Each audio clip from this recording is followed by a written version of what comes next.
Well, she has been solid, rock solid, just a sophomore.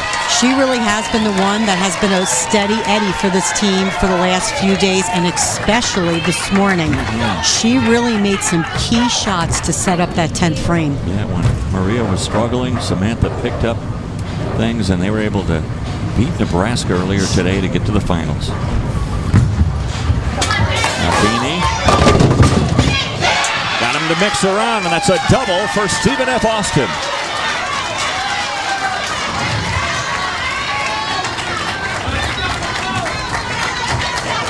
I can't really see the angle on the left lane, but on the right lane, it seems like the girls have already moved a little bit deeper than they were even this morning when the other teams were bowling. Remember, this pair here has not been bowled on during this competition. First shot from Maria Bolanova.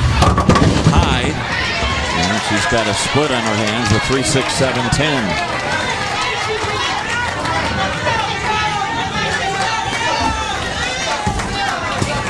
And talking to Coach John, I call him Coach John, her misses are usually to the left. So if they can get her just calm down and get that ball to the right, she should have a nice look like she did this morning.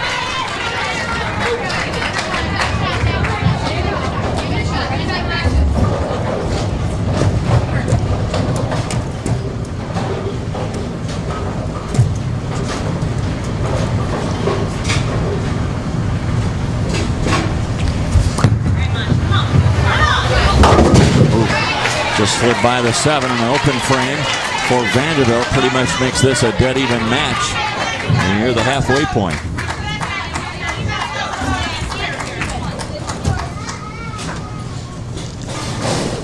So that's a big break for Stephen F. Austin to come back after having back-to-back opens to start this. And there's the spare for the Lady Jacks in the 5th. We're halfway through game 1 and the best of 7 match. And we'll come back in just a moment.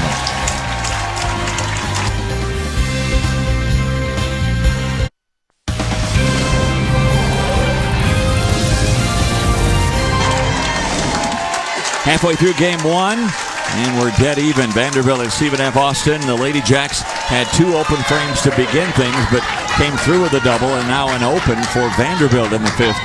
And so we go to the second half of this game, basically dead even, and back up for Vanderbilt is Emily Rigney.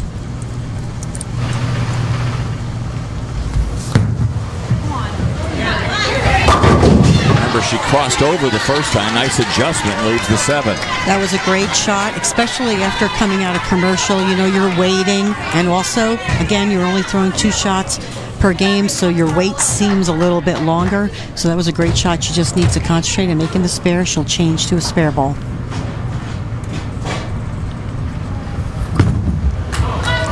Got it out there with not all the way, and a little sleeper action as she leaves the 2-8. Here she's getting it way down lane, about out to the 7 board. Comes in light 2-8.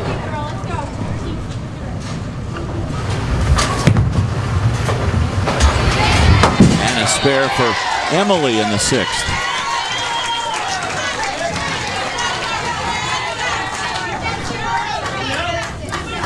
Had an open in the 1st. Important to hit this one dead on. And Carlene has a little bit of slower ball speed, so she will probably be further left than some of the other girls. Perfect. Well done. That's the way to get rid of the nerves. And using her strike ball to shoot the 2-8, the double wood's probably smart on this card. I can see, I was listening during the commercial, they're saying the lanes are a little bit tighter than what they have bowled on, so they're making the adjustment for that.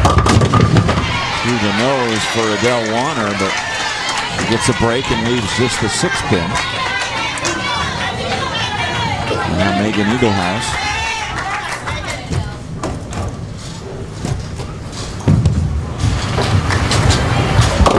Stephen F. Austin from Nacogdoches, Texas. But out of the 9 members on their roster, only 4 from the Lone Star State, including Megan, who is from Cibolo, Texas. Here she gets it out to the same break point. Actually, it was a little bit out to almost the 6th board. And you can see with this lane pattern, it's a 40-foot pattern, so your break point should be somewhere around that 9-10. And once the girls were getting out to that 6-7, it tended not to come off the pattern. The key was, I personally felt some of the girls should have tried to play a little bit further to the right. Mm-hmm. They all jumped further left where there was more hook, and I think that's where they struggled until the transition of the lane came through. Adele Warner is waiting. I think they had to reset the 6-pin. It had moved out of position. And now she's ready to go.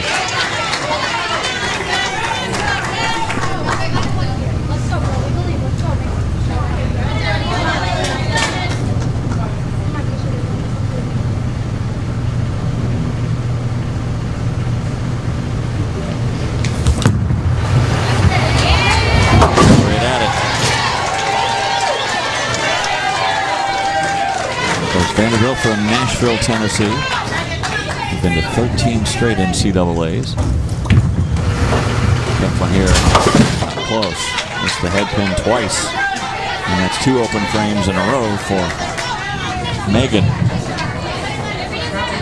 It's a good idea what she just did right there. Kristen Kwa. See how she settled her nerves. Just close your eyes, take a deep breath.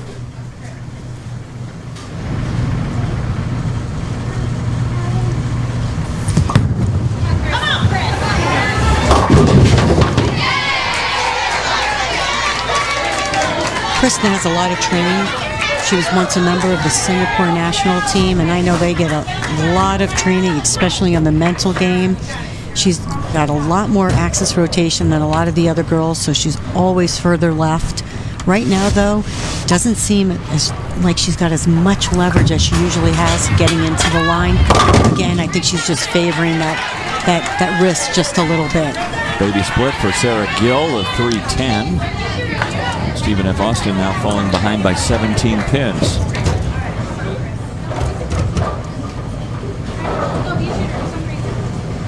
We did not expect to see Kristen bowling here tonight. Coach John Williamson said she might be available, and I'm sure in warm-up she said, "Coach, I gotta go." And she's a senior. She's like, "I am not sitting this one out." I'm sure she did. I'll tough it out.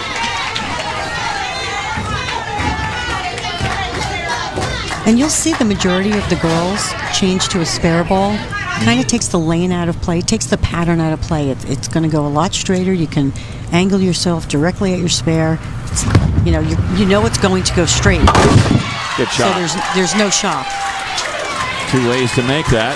Sarah took the easier of the 2 ways, putting it between the 3 and the 10. Textbook style right here. Right in between the 3-10.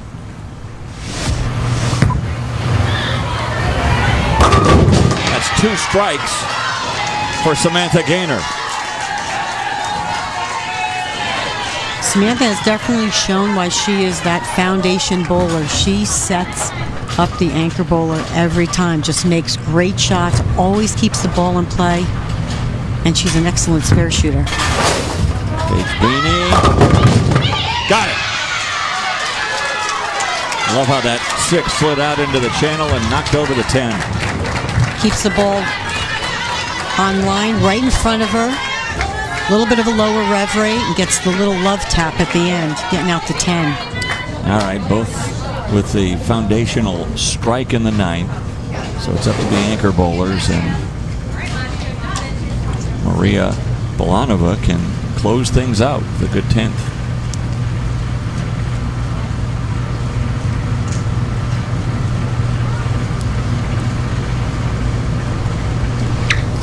Strike here would do it.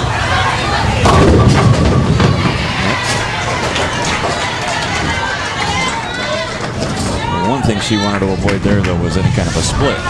Much better shot off her hand. She actually goes heel toe into the line. Gets this one further down the lane, as you can see, right of that tracer, out to about 8. Leaves herself just the 2-pin. Needed to double up there.